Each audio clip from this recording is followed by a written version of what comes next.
ඔබේ ජීවිතයේ සෑම මොහොතක්ම සුවිශේෂී. ඒවා ගෙවෙන ආකාරය තීරණය කරන්නේ ඔබේ විශ්වාසය මතයි. Aesthetics by Nine Wells ඔබට ගැළපෙන විශේෂිත වූ සත්කාර සහ නවීන ප්‍රතිකාර තුළින් ඔබ තුළ සැඟව ඇති ඔබේ සුන්දරත්වය ඔප්නංවයි.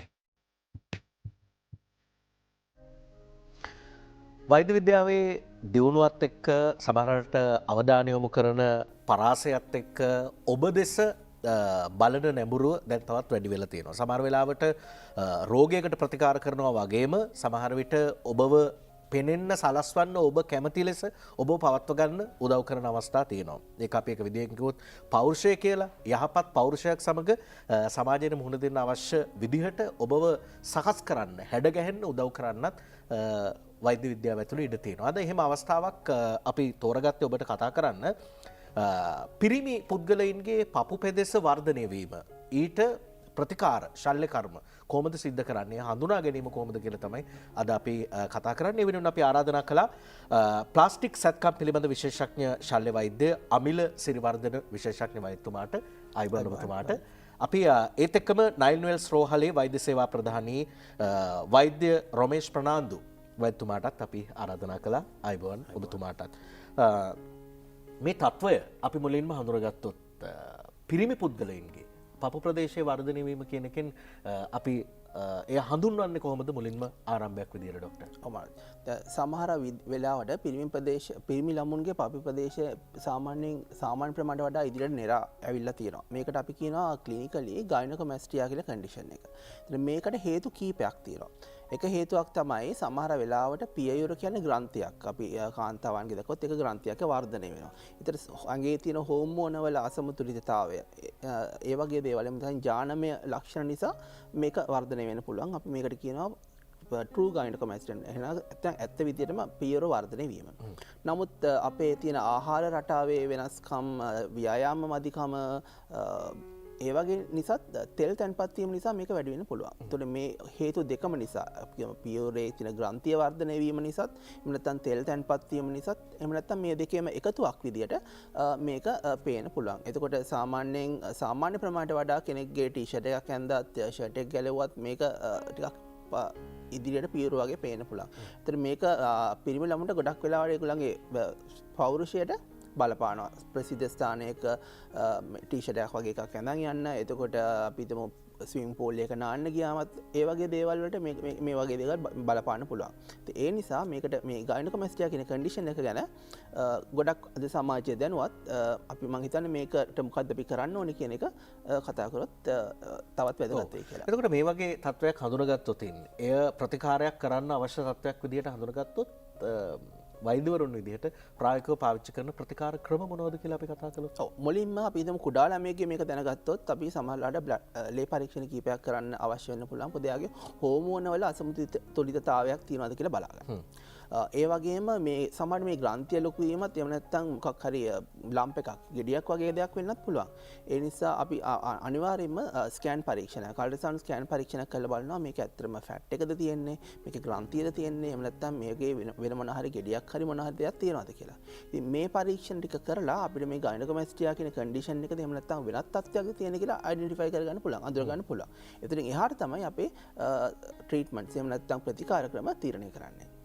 මොන වගේ ප්‍රතිකාරද ඒ සඳහා යෝජනා අර විදිහට මනෝජ් මම කිව්වොත් අපි හිතමු දැන් මේකේ ග්‍රන්ථියේ තියෙන හෝමෝන වල අසමතුලිතතාවයක් නිසා නම් ඉතාමත් මූලික අවස්ථාවේදී බොන බෙහෙත් වලින් ප්‍රතිකාර කරලා අපි ඒකට පාලනය කරන්න පුළුවන්. හැබැයි මේ ග්‍රන්ථිය ඉදිරියට හැදිලා තියෙනවා නම් එහෙම නැත්නම් මේක පේන මට්ටමට වර්ධනය වෙලා තියෙනවා නම් ඇත්තටම ශල්‍ය කර්මයක් ශල්‍ය ප්‍රතිකාරයක් තමයි මේකට අවශ්‍ය වෙන්නේ. ඒතකොට මේකට ප්‍රතිකාර ක්‍රම කිහිපයක් තියෙනවා. එකක් තමයි සාමාන්‍ය ශල්‍ය වෛද්‍ය විද්‍යාවේදී කැපුමක් යොදලා මේ ග්‍රන්ථිය ඉවත් කරගන්නවා. හැබැයි ඉතින් මේකෙදී ප්‍රශ්න ගොඩක් මතුවෙනවා. එකක් තමයි ටිකක් ලොකු කැපුමක් යොදන්න ඕනේ.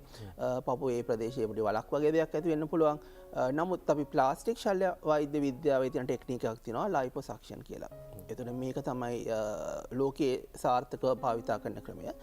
ඉතා කුඩා සිදුරු දෙකක් හදලා මේකෙදී අපි ඒ තියෙන මේද තට්ටුව දිය කරලා කොටස්වලට කඩලා අපි එළියට ඇදලා ගන්නවා. එතකොට මේකෙදි ඊටම අර පැන්සලක් දාන්න පුළුවන් තරම් කුඩා සිදුරක් තියෙන නිසා ලොකු කැපුමක් සහ කියන්නේ බාහිරට පේන ලොකු කැරලක් ඇති වෙන්නේ නැහැ. එතකොට මෙන්න මේ ටෙක්නික තමයි දැනට තියෙන මේ ඇඩ්වාන්ස්මන්ට් ටෙක්නික් එකක්. එතකොට මේකෙදි අපිට ඒ තත්ත්වයට සාර්ථකව මේ ට්‍රීට්මන්ට්ස් කරන්න පුළුවන්. ඔව්. දැන් මේ වගේ තත්ත්වයක් ඇතුලේ 9 වෙල්ස් රෝහලේ මොන වගේ පහසුකම්ද තියෙන්නේ මේ වගේ ශල්‍ය කර්මයකට 9 වෙල්ස් රෝහල තෝරගත්තොත් මොන වගේ අවස්ථාවක්ද තියෙන්නේ කියලා රොමේෂ් වෛද්‍යතුමත් එක්ක කතා කරන්න පුළුවන් 9 වෙල්ස් රෝහලේ වෛද්‍ය ප්‍රධානී හැටියට. ඔව් මනෝජ්. 9 වෙල්ස් රෝහල අපි සියලු දෙනාම දන්නා ආකාරයට කාන්තා සහ ළමා රෝහලක් හැටියට තමයි හැම දෙනාම දන්නේ. ඒත් එතනින් එහාට ගිහිල්ලා අපි අනිත් ශල්‍ය කර්ම සහ අනිත් දේවල් වලටත් දැන් නැඹුරු වෙලා තියෙනවා. ඒ එක ඒරියා එකක් තමයි කොස්මෙටික් කියන ඒරියා එක. අපේ විශේෂඥ වෛද්‍යතුමා කියපු ආකාරයට මෙවැනි ශල්‍ය කර්ම කිරීමට අවශ්‍ය නවීන ගණයේ ශල්‍යාගාර ඊට අමතරව ඔය ලයිපොසක්ෂන් යන කියන ප්‍රොසීඩියර් එකට අවශ්‍ය නවීන තාක්ෂණය අතිනවීන තාක්ෂණය 9 වෙල්ස් රෝහල තුළ තියෙනවා. ඊට අමතරව අපේ ශල්‍යාගාර තුළ විස බීජ හරණය ඒ වගේ සියලුම දේවල් ජාත්‍යන්තර ප්‍රමිතීන් වලට අපි සිදු කරනවා. මොනේ අතරේ ડોක්ටර් මොහොතක් දෙන්න අපි වෙලා බලමු මේ අතරේ.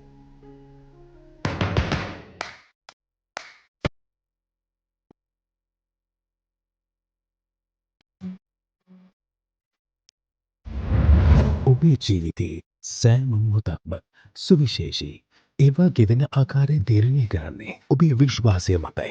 Aesthetics by 9 Wells ඔබට කැළපෙන විශේෂිත වූ සත්කාර සහ නවීන ප්‍රතිකාර තුළින් ඔබ තුළ සැඟව ඇති ඔබේ සුන්දරත්වය ඔප්නම්මයි. ඔව් ડોක්ටර් අපි එතන ඉස්සරහට උත්තරයට යන්න පුළුවන්. ඒකද මම කියපු ආකාරයට ජීවාණුහරණය කිරීම සහ විවිධ ප්‍රොටෝකෝල් සියලුම ජාත්‍යන්තර මට්ටමින් අපි අපේ රෝහල තුළ සිදු කරගෙන එනවා.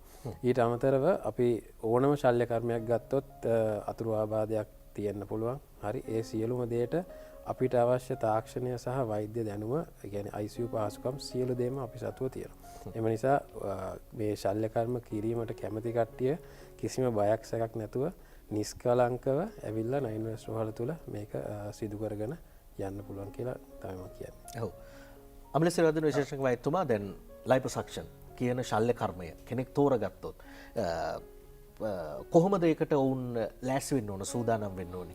මුලින්ම අපි කන්සල්ටේෂන් එකට ඒගොල්ලන් කතා කරනවා. අපි ඇවිල්ලා බලලා ඒගොල්ලන් පරීක්ෂා කරලා බලලා විවිධ ඒගොල්ලන්ගේ විවිධ රෝගී තත්ත්ව තියෙනවාද එහෙම නැත්නම් මේ කන්ඩිෂන් එකට යාර සුදුසුයිද මේකෙන් යාර ගන්න පුළුවන් ප්‍රතිඵල මොනවද ඒ හැම දෙයක්ම අපි රෝගියාත් එක්ක එහෙම නැත්නම් පුද්ගලයාත් එක්ක කතා කරනවා.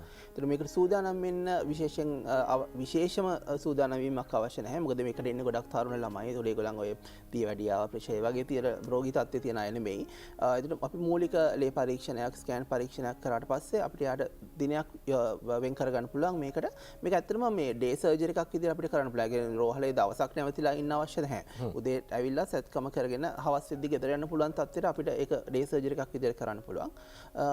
එතකොට මේකෙදී එකක් තමයි සර්ජරි එකෙන් පස්සේ අපි විශේෂ ඇඳුමක් දෙනවා මේගොල්ලන්ට අඳින්න එකක්. අපිට කොම්ප්‍රෙෂන් ගාමන්ට් එකක් මොකද අර ෂේප් එක හැදෙන්න සහ ඉදිමුම වගේ දේවල් අඩු කරගන්න.